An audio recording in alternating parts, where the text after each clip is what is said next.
Llegint. Canto jo i la muntanya balla. d'Irene Solà.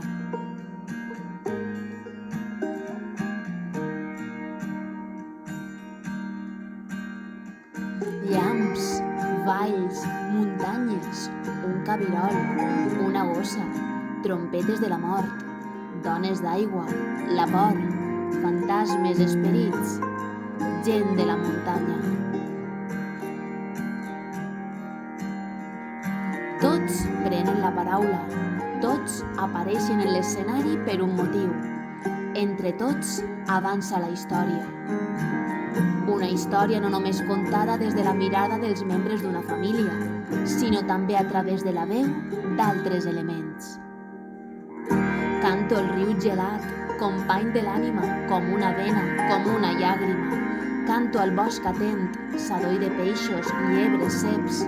Canto als dies magnànims, a la brisa d'estiu, a la brisa d'hivern, als matins, a les vesprades, a la pluja petita, a la pluja enfadada. Canto a la vessant, al cim, al prat, a les ortigues, al roser bord, a l'esbarzer. Canto com qui fa hort, com qui talla una taula, com qui aixeca una casa, com qui tresca un pujol, com qui es menja una nou, com qui encén una brasa. Com Déu creant els animals i les plantes, canto jo i la muntanya balla.